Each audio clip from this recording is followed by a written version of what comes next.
안녕하십니까. 하나님의 크신 은혜와 은총이 함께 모든 무리들에게 임재하시기를 간구합니다. 오늘도 하나님의 지난 한 주를 살아가면서 얼마나 많은 하나님의 은혜 가운데 살아가셨는지 한번 돌아보고, 또 내가 살아가고 있는 이 삶이 얼마나 큰 하나님의 축복인지를 경험하며 고백하며 살아가는 우리 모든 성도님들 되기를 간절히 바랍니다. 하나님의 말씀 마가복음 9장 2절부터 있는 말씀 보겠습니다. 마가복음 9장 2절부터 9절부터 8절까지, 2절부터 8절까지의 말씀을 보겠습니다.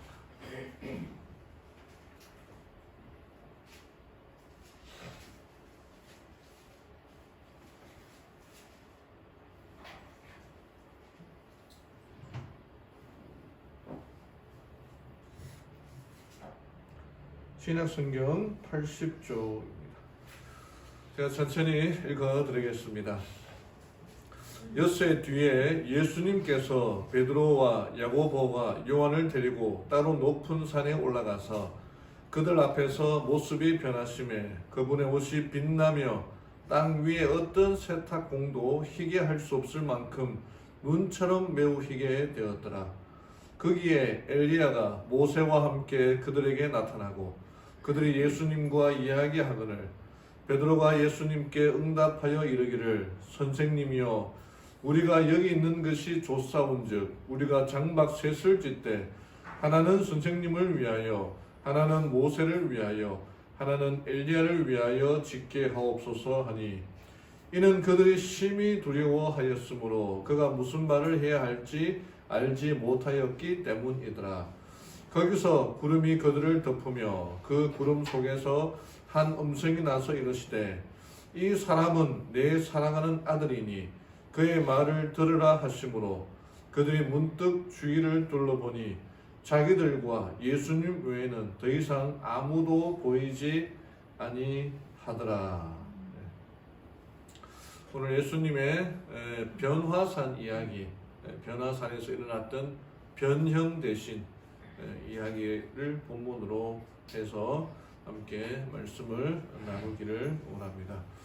마가복음도 이제 9장을 기점으로 8장에 나타나는 이야기를 마지막으로 9장으로부터 이제 크게 두 부분으로 나눠진다고 했죠. 여기서부터 예수님은 자기의 십자가에 달려 돌아가실 것을 제자들에게 8장에서 얘기했고, 다시 제자들에게 용기를 주시기 위하여, 힘을 주시기 위하여 9장에서 하나님의 영광, 하늘의 영광, 하늘의 그 경험들을 맛보게 하신 것입니다. 이제 예수님의 사역은 이제 중반을 넘어 중반으로 예루살렘을 향하여 십자가를 향하여 나아가는 길이 시작되는 것입니다. 김인강 교수님이라는 분이 있습니다. 이분에게 따라다니는 이 수식어가 어마어마하게 많습니다. 서울대 졸업, 미국 버클리대 박사, 전 카이스트 서울대 수학과 교수, 세계적인 수학자, 젊은 청년들과 소통하는 집사, 하여튼 어마어마한 그런 경력들이 있는데, 보시는 대로 이 사진에 나와 있는 대로 이분의 경력은 화려하지만 2살 때 소아마비로 두 다리를 사용할 수가 없게 되었습니다. 그래서 어머니가 초등학교 입학시키려고 업고 학교에 갔는데, 학교에서는 이렇게 장애가 심한 학생은 받아줄 수 없다고 거절을 했어요. 그래서 이 김 교수님은 자원원에서 힘들고 외로운 생활을 하면서 자기가 왜 살아야 하는지 끊임없이 질문을 했지만 그 답을 찾지 못했다고 합니다. 근데 이분이 이제 아주 머리가 좋은 분이라 가지고 대학교 서울대 수학과에 들어가서 어느 가을에 이제 수업을 마치고 집으로 돌아오는데 비가 주룩주룩 내리고 있었습니다. 그런데 이 두 손으로는 이 자기의 이 두 다리를 목발을 짚어야 하기 때문에 우산을 쓸 손이 없었어요. 저 비를 이제 맞으면서 집으로 터덜터덜 가고 있었습니다. 근데 그때 여기 이제 책에 그때 누군가가 나에게 우산을 씌워 주었다. 근데 우산이 너무 작아서 두 사람 다 젖기 시작했다. 나는 그 누나에게 말했다. 저는 이미 젖었으니 혼자 쓰고 가세요. 하지만 그 누나는 끝까지 같이 가겠다고 우겼다고 합니다. 학교 정문을 나설 때쯤 그 누나는 하나님에 대해 생각해 본 적이 있느냐고 물었다. 나는 공격하듯이 대답했다. 아마 지금 옆에 계신 분보다 수백 번, 아니 수천 번은 더 생각했을 겁니다. 그 말은 거짓이 아니었다. 그동안 나의 존재 의미에 대해, 존재 목적에 대해 얼마나 많이 신에게 물었던가. 자기가 이 처한 이 환경, 정말 이 뭔가 좀 큰 열망과 꿈이 있는데, 자기 뭐 이렇게 하고 싶은 일을 다 할 수 있는데, 이 몸이 이 모양이기 때문에 하고 싶은 거 하지 못하고 자기의 어떤 성질을 죽이면서 하나님은 왜 나에게 이런 일이 일어나게 하셨는가? 수도 없이 많이 물었다는 것입니다. 근데 그 누나는 나를 신림동의 지하반까지 데려다 주고 한 선교 단체를 소개해 주었는데, 이후 나는 요한복음을 읽으며 빛으로 오신 예수님, 말씀이 육신이 되어 오신 예수님, 세상의 로고스 되신 예수님을 알아가기 시작했다. 그러니까 그 한 누나의 친절한 행위에 예수님을 알게 되었고, 그의 삶이, 그의 인생이 변화되기 시작했다는 거죠. 그러니까 그 한 누나의 친절함과 예수님을 소개해 줌으로 말미암아 훌륭한 교수가 되었을 뿐만 아니라 믿음의 사람이 되었다는 고백인 거죠. 자, 지난 시간에 한번 인용했는데, 그리스도는 우리의 뿌리이다. 이 뿌리에 접붙임을 받은 모든 사람은 그리스도께서 맺은 열매를 맺은 것이다. 그의 말에 재능이나 접대, 친절, 그리스도인 예유와 공손함, 그리고 하늘의 고상함으로 그의 품성의 향기를 풍길 것이다. 오늘 우리 양교장님이 저희 설교를 잘 이렇게 들으셔가지고 리뷰를 해주셨는데, 우리가 예수 그리스도와 접붙임 되어 있다면은 연결되어 있는 거죠. 그가 내 안에 거하고 내가 그분 안에 거함으로 말미암아 예수님이 맺은 열매를 맺어가야 된다는 거죠. 우리의 삶이 하나님과 연결되어 있어요. 그분하고 연결되어 있고 그분이 내 안에 거하면은 또 성경에 무엇이든지 원하는 대로 구하라 하지 않습니까? 그 삶이 우리의 삶이 되어야 한다는 것입니다. 오늘 이 본문의 말씀은 가이사랴 빌립보 지방에서 그 베드로가 신앙 고백을 한 이후 엿새 후에 있었던 사건입니다. 예수님은 베드로와 요한과 야고보를 데리고 높은 산에, 어떤 산인지 나오지 않습니다만은 높은 산에 올라갔습니다. 정말 말 그대로 땀을 뻘뻘 흘리면서, 보통 이제 이 제자들과 예수님이 하루하루 얼마나 고되게 봉사하시고 병자들을 고치고 사람들을 가르쳐 주셨습니까? 그리고 좀 쉬어야 되는데 오후에 이 높은 산에 제자들 데리고 올라갔어요. 정말 쉬지도 못하고 땀을 뻘뻘 흘리면서 올라갔을 것입니다. 그리고 여기 마태복음과 마가복음에는 기록되어 있지 않습니다만은 누가복음에는 예수님이 제자들과 함께 기도하러 올라가셨다 되어 있거든요. 그 산에 가서 그 피곤한 몸을 끌고 높은 산에 올라가서 기도할 때에 예수님의 모습이 변형되고 제자들이 그 광경에 깜짝 놀라는 일이 일어나게 된 것입니다.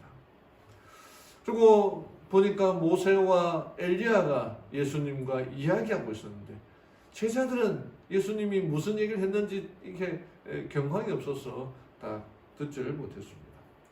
오늘 이 마가복음 9장 2절부터 8절까지의 말씀을 통해서 왜 예수님은 영광스러운 모습을 제자들에게 보여주셨을까? 그 이유는 무엇일까? 그 변형된 이 이야기를 통하여 우리들에게 가르쳐 주시고자 하는 교훈은 무엇인가 살펴보기를 원합니다. 오늘 말씀의 제목은 오직 예수와 함께라는 제목으로 말씀 나누겠습니다. 첫 번째 우리들에게 가르쳐 주시는 것은요, 하나님의 나라를 경험하라는 것입니다. 6세 뒤에 예수께서 베드로와 야고보와 요한을 데리고 따로 높은 산에 올라가서 기도하기 위해 높은 산에 올라갔는데, 그들 앞에서 모습이 변하시는데 그 예수님의 옷이 얼마나 희게 되는지 세상에 어떤 뛰어난 세탁소 주인도 희게 할 수 없을 만큼 희게 되었고, 광채가 나게 되고 그 몸이 변화가 되고, 또 거기서 엘리야가 모세와 함께 그들에게 나타나고 예수님과 이야기하는 모습을 제자들이 목격하게 됩니다. 왜 예수님께서는 그 제자들을 데리고 그 높은 산에 올라가서 기도하셨고, 뭐라고 기도하셨기에 예수님께서 변형되고 변화되셨을까요? 또 여기 이제 모세가 나타나고 엘리야가 나타나고, 잘 아시는 대로 모세는 죽어서 하늘로 승천한 사람 아닙니까? 모세는 그가 살아있을 때 하나님과 대면한 사람입니다. 지금은 이제 비대면 시대인데 시내 산에 올라가서 하나님과 대면한 사람이었어요. 그의 얼굴이 광채로 빛나지 않았습니까? 그리고 비록 그는 죽었지만은 죽어서 하늘의 부활을 경험하고 하나님을 만날 사람을 대표하는 사람입니다. 엘리야는 어떤 사람입니까? 그가 살아서 하나님을 만나는 사람 아닙니까? 그 부활의 때에 살아서 하늘로 올라가 승천하고 하나님을 만날 사람을 대표하는, 두 부류에 대표하는 그런 사람들입니다. 근데 그 사람들의 그 영광을 볼 때 제자들에게 정말 감동이었습니다. 나중에 베드로는 이렇게 고백하죠. 베드로서 1장 16절에 우리 주 예수 그리스도의 능력과 강림하심을 너에게 알게 한 것이 교묘히 만든 이야기를 따른 것이 아니요 우리는 그의 크신 위엄을 친히 본 자라. 베드로는 하나님의 영광을 친히 보았다고 고백합니다. 그리고 그 지극히 영광 중에 하나님의 목소리를 들었고 내 사랑하는 아들이요 내 기뻐하는 자라는 소리를 들었다는 것입니다. 하늘로서 나는 그 영광을 보게 돼요. 정말 자기가 직접 체험하였고 그 체험한 그 광경 때문에 지금까지 자기가 고난과 고통 중에 있으나 하나님을 믿는 믿음을 저버리지 않았다라고 그렇게 얘기하는 거죠. 하나님의 영광을 경험하는 것입니다.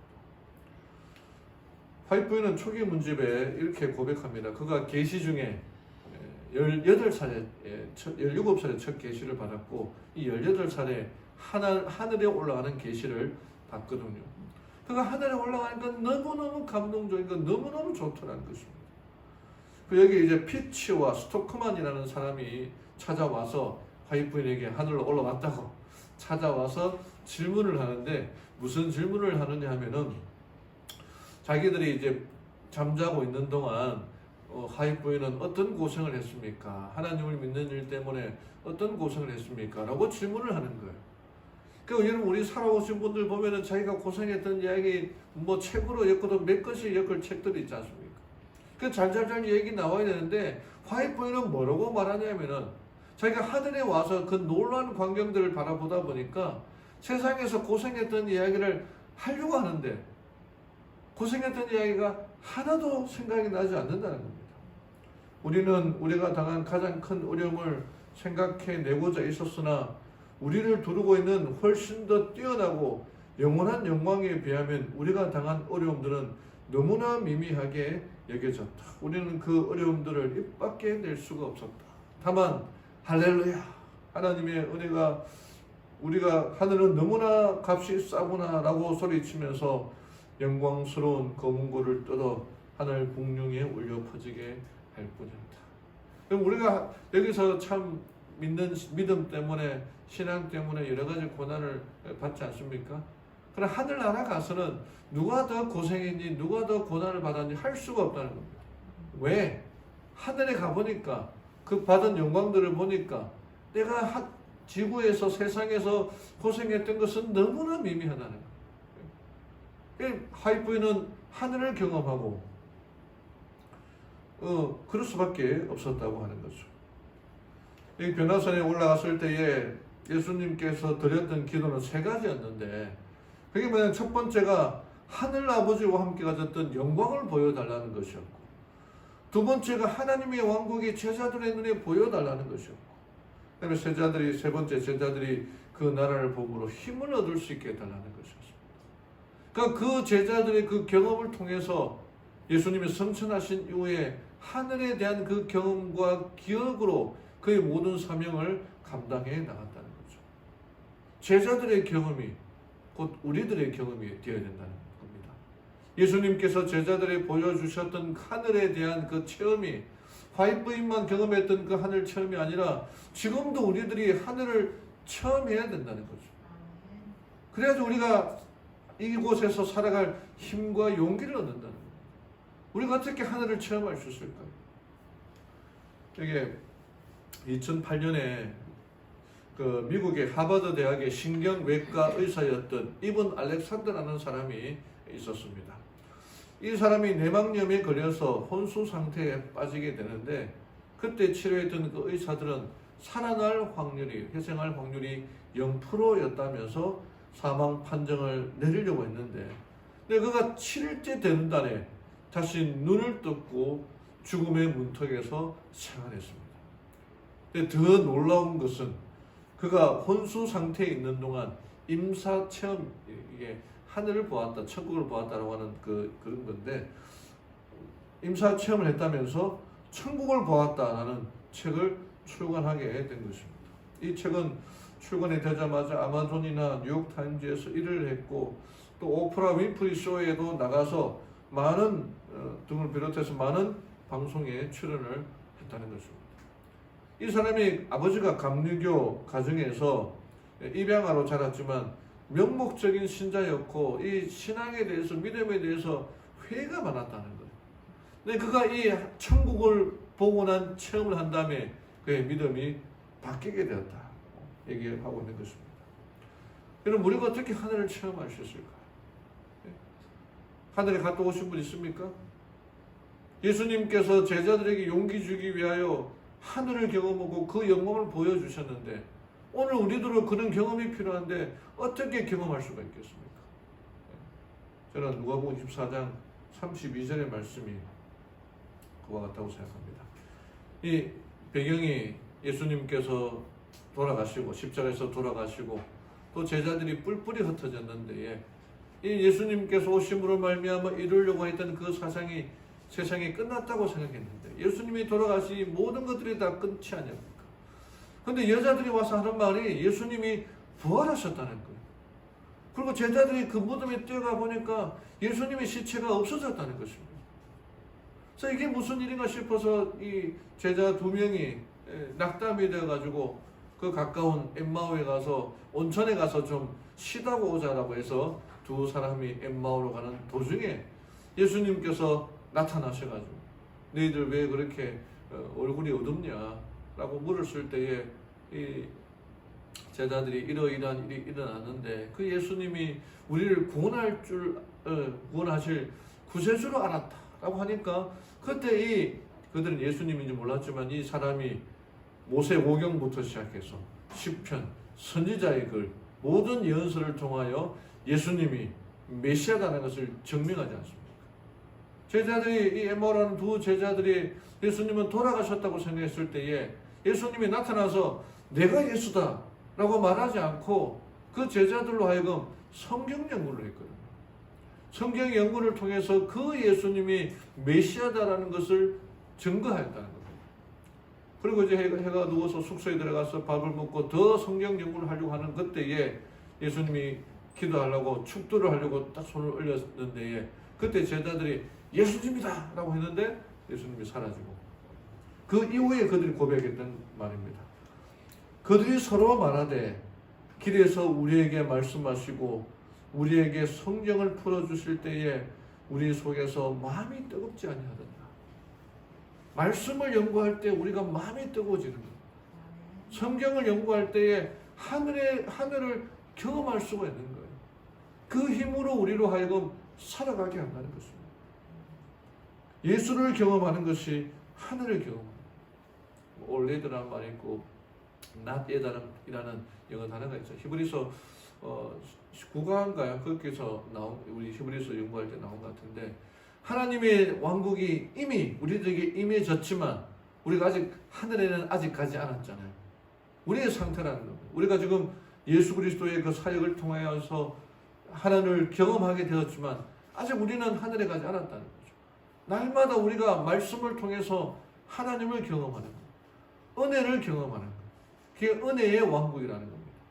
우리의 마음에 일어나는 여러 지금 우리가 기도도 하고 막 걱정하지만 전쟁에 관한 소문, 오미크론이 지금 이제 백신 맞아서 다 줄어들 줄 알았는데 40명, 50명, 50만 명, 60만 명까지 올라갔다가 지금 떨어지고 있지 않습니까?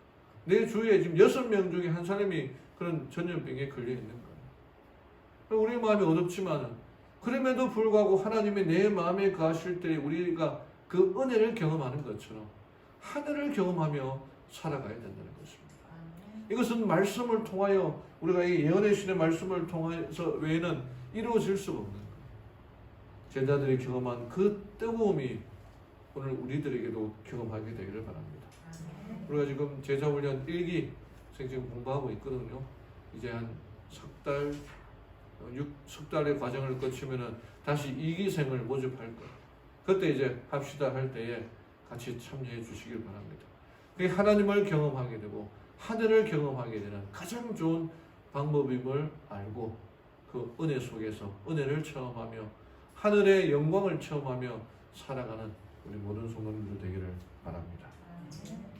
두 번째는 예수의 말을 들으라 하는 것입니다. 거기서 구름이 그들을 덮으며 그 구름 속에서 한 음성이 나서 이르시되 이 사람은 내 사랑하는 아들이니 그의 말을 들으라. 여러분, 하나님께서 예수님의 기도를 듣고 베드로, 야고보, 요한 수제자가 이 변화산에 올라왔잖아요. 그럼 이제 하나님도 하고 싶은 말이 있을 거 아니에요. 직접 말씀하시니까. 그 제자들에게 어떤 말을 하고 싶었을까요? 근데 그 중에서 가장 하고 싶은 말을 했는데 그 말이 뭐라는 겁니까? 너네들 예수님 말 좀 들으라. 이런 말 아닙니까? 엄마 말 들으라, 아빠 말 들으라. 엄마 똑같은 거예요. 제자들이 얼마나 예수님 말을 안 믿었으면은 하나님이 답답해가지고 너희들 예수님 말 좀 들으라. 이 말씀을 하셨을까 생각해 보게 됩니다. 여러분, 기독교 신앙에 두 기둥이 있어요. 첫 번째는 예수를 신앙의 대상으로 모시는 거고, 두 번째는 그 예수님을 따라가는 것입니다.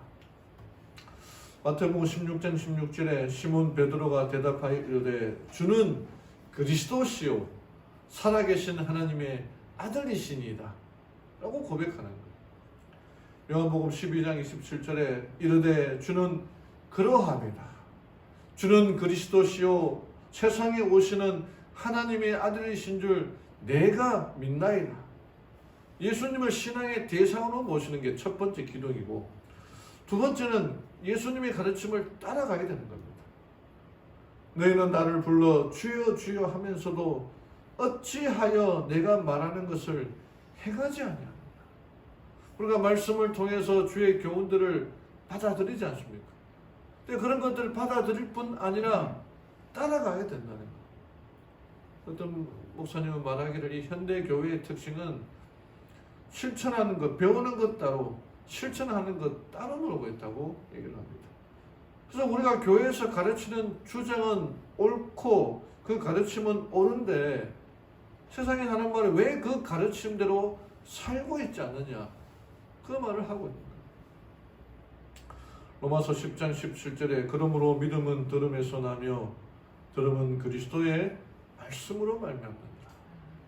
우리 신앙생활은 말하는 것보다 듣는 게 많아요.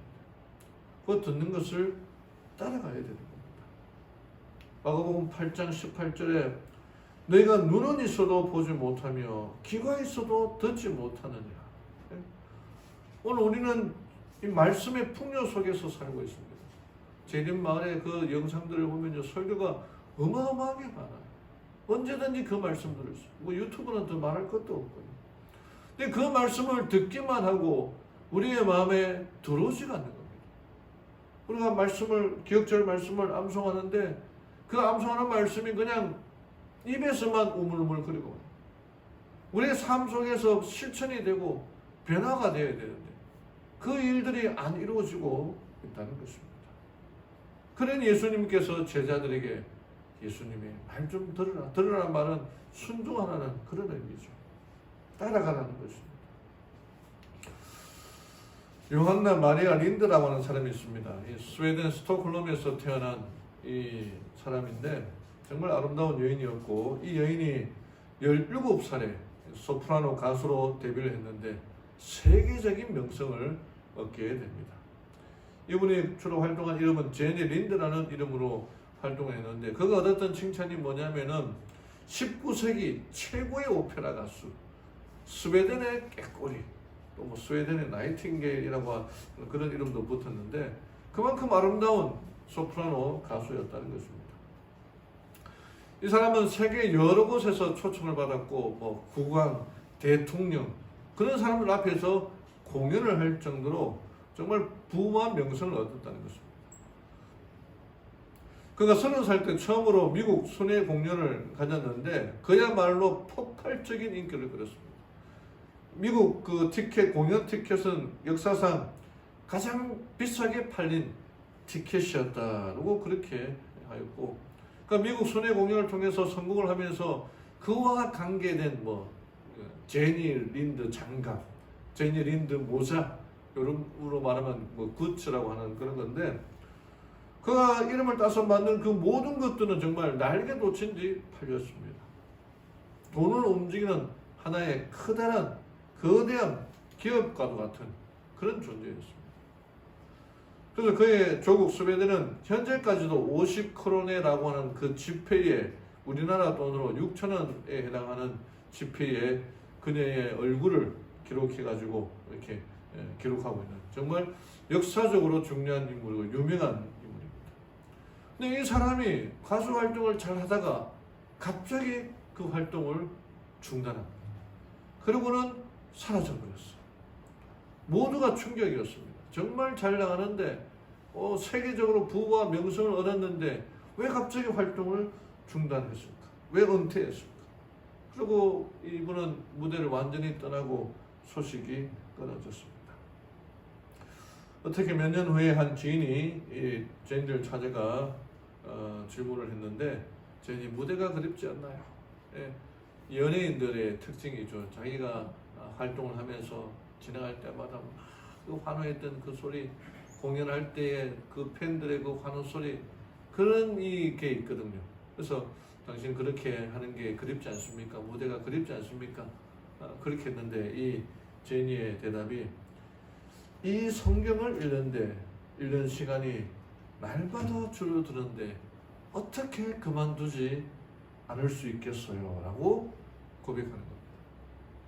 그가 이 순회 가수의 생활을 하면서 하나님의 말씀을 읽는 시간이 줄어드니까 도저히 안 되겠다 싶어서 그만두게 되었다는 겁니다. 자기가 그 화려함 속에 빠져드는 것만큼 하나님과 멀어졌다는 것을 고백하는 것이었어요. 그 행복을 놓치기 싫어서 무대로 복귀하지 않겠다는 것입니다. 이런 말도 남겼습니다. 무대 위의 기쁨은 잠깐일 뿐입니다. 돈과 인기 때문에 성경의 놀라운 신비를 잠시 잊고 있었지만 이제는 잊고 살 수 없습니다. 정말 믿음의 사람이었다. 하나님의 말씀에 읽는 그 기쁨을 놓칠 수가 없어서 말씀으로 돌아갔다. 여러분, 우리는 얼마나 참 감사합니까? 매일매일의 살면서 그냥 스마트폰을 통해서 성경 이게 틀어놓으면 그 틀어놓는 말씀을 들을 수도 있고 내가 직접 읽을 수도 있고, 근데 그 은혜와 그 기쁨을 누리지 못하고 살아가는 경우가 얼마나 많습니까? 다시 한번 정신을 차려야 돼요. 하나님께서 제자들에게 하신 말씀, 예수의 말을 좀 들으라. 그 성경을 읽으라는 말도 되고 성경을 연구하는 말도 되고 순전한 말도 되는 것입니다. 다윗은 이렇게 기록합니다. 내 영혼이 여호와의 궁전을 사모하여 쇠약하며 내 마음과 육체가 살아계신 하나님께 부르짖나이다. 하나님의 말씀으로 갈망하셨습니다. 오늘 사슴이 신의 물을 찾듯이 갈망하는 마음이 있었어요. 내가 다른 데서 있는 것보다, 악인의 장막에 사는 것보다 내 하나님의 성전 문지기로 있는 것이 좋겠습니다 라고 고백했던 그 다윗 왕의 고백이 우리의 고백이 되기를 바랍니다. 바이블은 이렇게 말합니다. 하나님의 말씀은, 하나님과의 밀접한 결함은 양심을 각성시키고 증인에게 죄를 깨닫게 하며 구원을 얻기 위하여 어떻게 할 것인가 라고 부르짖겨는 절대적으로 필요한 능력을 그대의 활동에 가져다 줄 것이다. 저는 여기에 하나님과의 밀접한 결합은 양심을 각성시킨다는 말이 마음에 와닿았어요. 제가 평소에 말하는 양심이 예민해져야 된다는 거. 양심이 예민해지려면 말씀을 읽어야 돼요. 말씀을 읽으려면 하나님과의 밀접한 관계가 연결되어야 된다는 겁니다.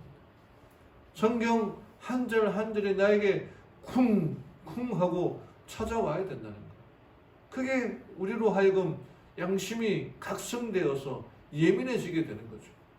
정말 풍부한 말씀들이 있음에도 불구하고 그 말씀이 나에게 얼마나 다가오고 있는가. 그 한 절 한 절 다윗의 그 간절한 마음으로 하나님의 말씀을 갈망하고 있는가. 이 말씀을 통해서 내가 한 걸음 한 걸음 예수께 나아가고 있는가 살펴봐라는 것입니다.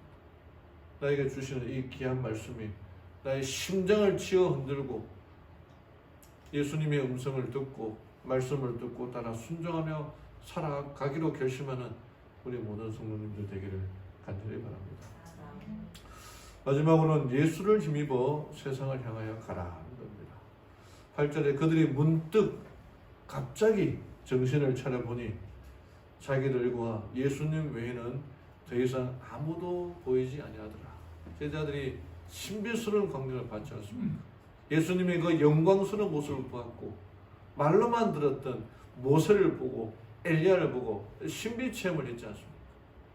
근데 그 신비 체험을 정신을 차려보니까 예수와 자기들 외에는 아무도 없었다는 것입니다.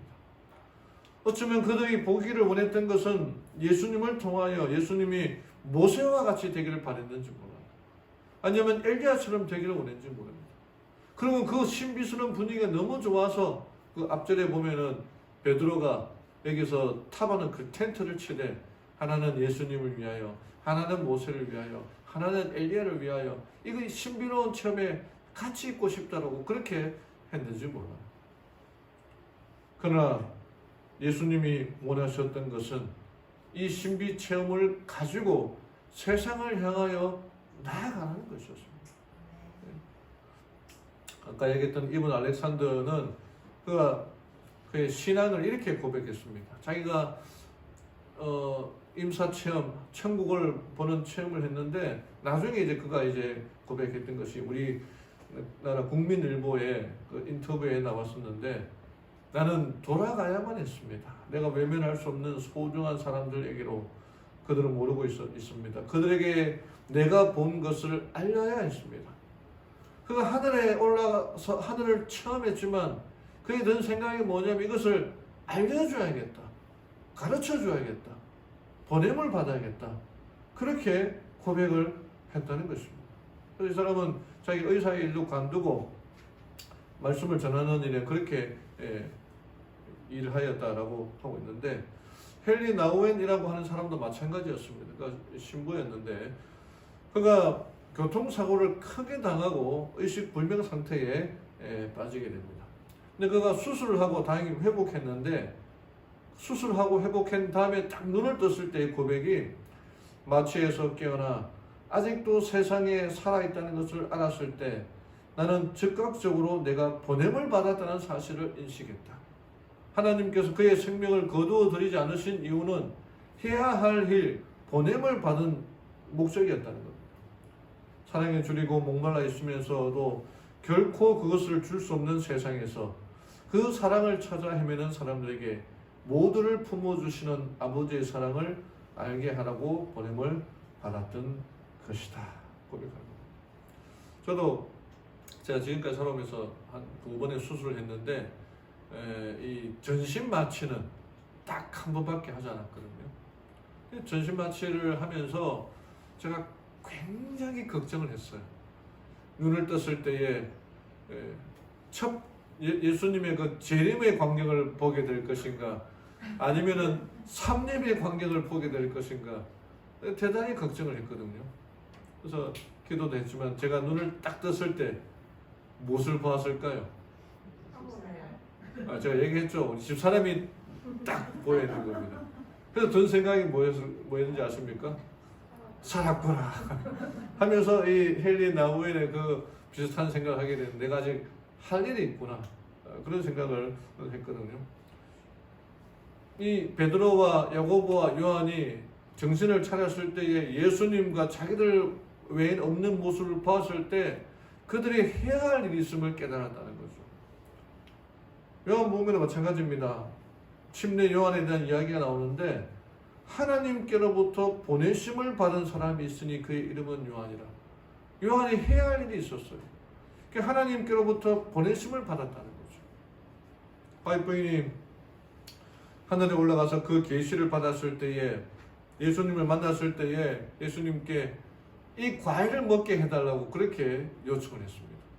하늘에서. 근데 예수님이 근데 지금은 먹으면 안 된다. 이거 먹으면 돌아갈 수가 없다. 라고 그렇게 얘기를 하고는, 너는 다시 세상으로 돌아가야 된다. 너는 지상으로 다시 돌아가서 내가 내게 보여준 것을 다른 사람들에게 말해 주어야 한다.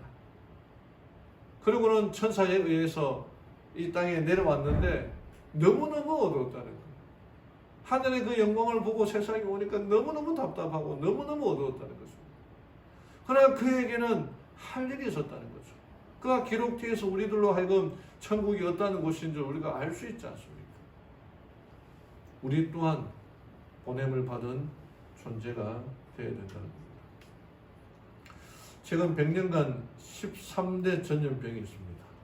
이 중에서 WHO에서 팬데믹을 선언한 것은 홍콩 독감, 신종플루엔자, 코로나19 이 세 가지입니다. 이 앞에 첫 번째 스페인 독감이 5천만 명 이상이 죽었지만, 이때는 WHO는 1949년에 만들어졌거든요. 그 이전에는 기록된 것들은 카운트되지 않는 거죠. 홍콩 독감, 신종 인플루엔자, 코로나19 팬데믹이 선언되었고, 코로나19는 지금 거의 한 600만 명 넘게 넘어가고 있고, 사망자가 더 나아가고 있습니다. 그런데 1969년에 홍콩 독감은 100만 명이 죽었고, 1960년에 시작된 에이즈로 죽은 사람도 3,900만 명이나 되고 있습니다. 그런데도 세상의 종말은 아직 오지 않고 있습니다. 이 유행병, 전염병이나 이런 것들이 종말의 징조가 된다면 지구 종말은 벌써 와야 되는 거예요. 자연재해도 마찬가지입니다. 21세기 최악의 자연재해 탑 10이 신문에 나와 있는데, 2010년에 IT 대지진으로 31만 명이 죽었습니다. 정말 엄청난 인명과 재산 피해가 있었습니다. 이것들이 종말의 징조가 아닙니까? 재림의 징조가 나타날 때마다 우리가 주목해야 하는 것은 맞지만, 너무 민감하게 반응하고 너무 앞서 움직이면은 극단에 빠지기가 쉽고, 신앙적 또는 경제적으로 피해를 볼 수 있고, 근데 너무 둔하게 반응하면은 그날이 덕과 같이 임할 수도 있습니다. 우리가 이런 징조를 보고 어떻게 판단해야 되겠습니까? 데살로니가 5서에 이렇게 기록되어 있습니다. 누가 어떻게 하여도 너희가 미혹되지 말라. 먼저 배교하는 일이 있고, 저 불법의 사람 곧 멸망의 아들이 나타나기 전에는 그날이 이르지 아니하리라. 중요한 예언이 있죠. 재난에, 천재지변, 자연재해, 이 모든 것도 하나의 징조이나 더 큰 징조는 배교하는 일이 먼저 있고, 불법의 사람 곧 멸망의 아들이 나타나기 전에는 그날이 이르지 아니하리라. 정말 이 완벽한 징조가 있는 거죠. 계시록 13장 15절에 그가 권세를 받아 그 짐승의 우상에게 생기를 주어 그 짐승의 우상으로 말하게 하고, 또 짐승의 우상에게 경배하지 아니하는 자는 몇이든지 다 죽이게 하더라라고 하는 계시록 예언이 있지 않습니까? 각 시대 대정토에서는 짐승의 우상이 짐승은 교황권, 짐승의 우상은 배교한 개신교 단체라고 분명하게 말하고 있고, 말하게 한다는 말은 일요일 변명이다, 휘업령이다라고 분명하게 말하고 있습니다. 그러니까 세상의 징조는 배교한 개신교 단체가 정치와 결탁해서 일요일 휘업령을 선포하게 될 거랍니다. 근데 일요일 휘업령이 그렇게 쉽게 될 수가 있겠습니까? 그러니까 세상의 어떤 재난에 의하여 특별한 사건으로 말미암아 전에는 생각하지 못했던 법령들이 쉽게 만들어지거든요. 마치 9.12 테러 때에 터지고 나자 비행기를 타는 사람들은 물 한 병조차도 들고 탈 수가 없었습니다. 샅샅이 가방을 샅샅이 다 검색했습니다. 전에 같으면 인권 침해다, 도저히 있을 수 없는 일들이 9.12 테러를 통해서 특별 법령이 만들어지면서 지금도 그 법이 유효되고 있지 않습니까? 일요일 휴업령은 성경적으로 또는 상식적으로 볼 때 절대로 일어날 수가 없습니다.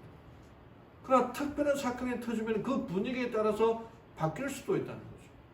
근데 그것이 이제 일요일 휴업령도 이제 이 법이 만들어지기 위해서는 거의 한 1년 정도 가까이 나는데, 그때가 되면은 우리들도 알게 될 거라는 거죠. 물론 우리 교단 차원에서 그 휴업령이 못 일어나도록 여러 가지 방법을 통해서 반대하고 청원하게 될 것입니다. 그러니까 그 모든 과정들이 우리들에게 알려지게 될 거예요. 그 일이 어떻게 일어날 건지 알게 될 것입니다. 그게 징조라는 거죠. 마치 로마 군대에 의한 예루살렘의 포위가 유대의 그리스도인들에게 도망하라는 신호가 되었던 것처럼 법안권의 안식일을 강요하는 법령을 통한 우리나라에서의 권력 장악은 우리에게 하나의 경고가 될 것이다. 그때는 대도시를 떠나고 상가 한적한 곳에서 궁벽한 거처들을 마련하기 위하여 더 작은 도시들을 떠나갈 준비를 할 때이다. 화이트부인을 통해 우리들에게 말씀해 주시는데, 그때에는 일요일 법령이 이제 통보가 될 때에 그때는 대도시들을 떠나고, 그 다음에 두 번째 작은 도시들을 떠나갈 준비를 하는 때이다. 그러니까 지금 우리가 우리 교회에 잘못 이 말씀들이 오해되면서 시골 생활 분위기가 이게 바람이 불었습니다. 그러니까 다 시골로 가야 된다는 거예요. 근데 그 말도 좀 맞는 말이기도 하는데, 좀 더 자세히 연구하면은 지금 당장 시골로 가라는 게 아니라 그 징조가 일어날 때에 대도시들을 떠나고 작은 도시를, 중소도시에 있는 사람들은 떠나갈 준비를 하라는 거예요. 왜? 대도시에 복음을 전해야 되거든요. 화이트분의 그 시골 생활 책에 보면은 시골로 무조건 정말 이 전기도 없고 그런 곳으로 가라는 게 아니라 도시 근교에 살면서 도시에 가서 복음을 전하고 근교에서 농사를 지으며 다른 기타 일을 하면서 복음을 전하는 일을 하고, 그렇게 얘기되고 있거든요. 그 모든 경고가 우리들에게 있는 겁니다. 우리는 이제 중소도시는 아니지만 이곳에서 있으면서 그러한 사람들을 맞이할 준비를 해야 할 역할이 우리들에게 있다는 것입니다. 창세기 41장에 요셉이 바로왕 앞에서 말한 이야기가 여기 있는데, 7해 풍년이 있고 7해 흉년이 될 터인데 그 7해 흉년을 준비해야 된다라고 바로왕에게 얘기하는 것입니다. 요셉을 통하여서 하나님께서는 예언을 통하여 7해 흉년을 준비할 것을 가르쳐 주셨습니다. 우리는 화이트부인의 글과 예언의 이 글들을 통하여 우리로 하여금 흉년을 준비할 것을 가르쳐 주셨습니다. 우리가 해야 할 일은 그냥 시골로 도망가게 하는 것이 아니라 도망갈 준비를 하도록 보냄을 받은 사람. 수많은 재난의 징조와 팬데믹, 전염병과 이 병과 그 다음에 재난들이 일어날 때에 우리로 하여금 그 재난을 보고 도망가야 될 사람들이 아니라 도망가도록 준비해야 할 그 사명을 우리들에게 보여줬고 그 사명으로 보냄을 받은 자들이라는 겁니다. 우리가 해야 할 일이 있습니다. 우리가 번임을 받아야 할 사역이 있다는 거죠. 성경을 연구하면서 하나님의 말씀을 연구하고 하늘을 경험하게 되고 그 경험을 통해서 우리의 삶 속에서 준비해야 할 대도시를 떠나는 사람들을 위하여 중소도시를 떠나는 그 사람들을 위하여 해야 할 사명이 우리에게 있다는 거죠. 그게 우리에게 받은 사명이라는 거죠. 말 그대로 흉년을 준비해야 된다는 거죠. 사랑하는 성도 여러분, 예수님은 제자들에게 하늘 영광을 보여주셔서 하늘을 경험해 주셔서 그 일로 인하여 제자들로 하여금 용기 얻고 힘을 얻게 하셨습니다. 그 일들이 우리들도 경험해야 됩니다. 하늘을 경험해야 됩니다. 말씀을 경험해 우리의 마음이 뜨거워짐을 경험해요. 그게 우리에게 힘이 될 것입니다. 변화산에서 하나님은 예수의 말을 들으라고 제자들에게 명령하셨어요. 오늘도 우리들에게 말씀하십니다. 말 좀 들으라. 순종하라. 따라가라. 그 말씀을 받아들이고 실천하며 살아가게 되기를 바랍니다.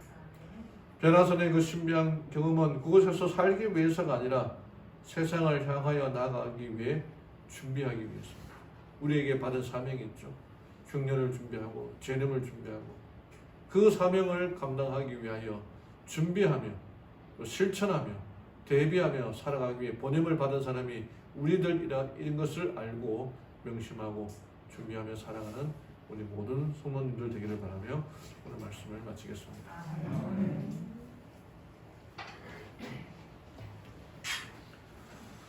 마치는 찬미 338장 앉은 채로 참여하겠습니다. 338장입니다.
하늘에 계신 하나님 아버지, 제자들에게 하늘의 영광과 하늘의 왕국을 보여주셨던 것처럼 하나님, 저희들도 이곳에서 하늘의 영광을 보고 하늘 왕국을 경험하게 되기를 원합니다.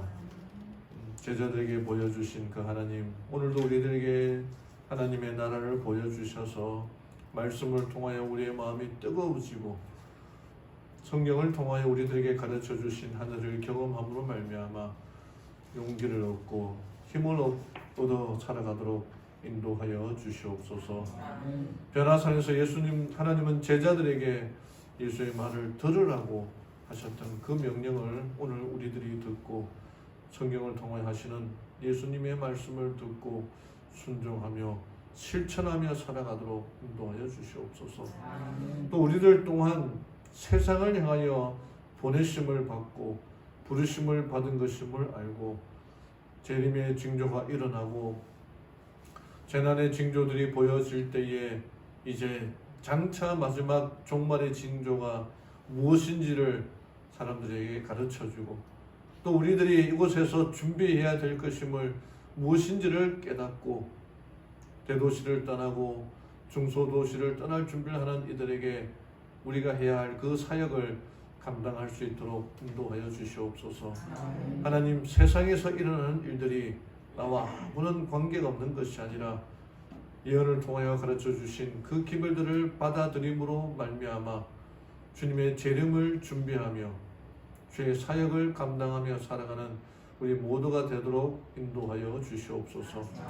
우리에게 받은 사역 감사함으로 받아들이고 주로부터 받은 성령의 능력을 통하여 이 재림의 때에 마지막의 때에 하늘의 말씀을 전하고 재림의 소식을 전하며 살아가는 우리 모든 성도들 되게 인도하여 주시옵소서. 이제는 예수 그리스도의 은혜와 하나님의 사랑과 성령의 교통하심이 함께한 모든 무리들에게 임재해 주시옵기만을 사랑 많으신 예수님의 이름으로 간절히 기도드리옵나이다. 아멘.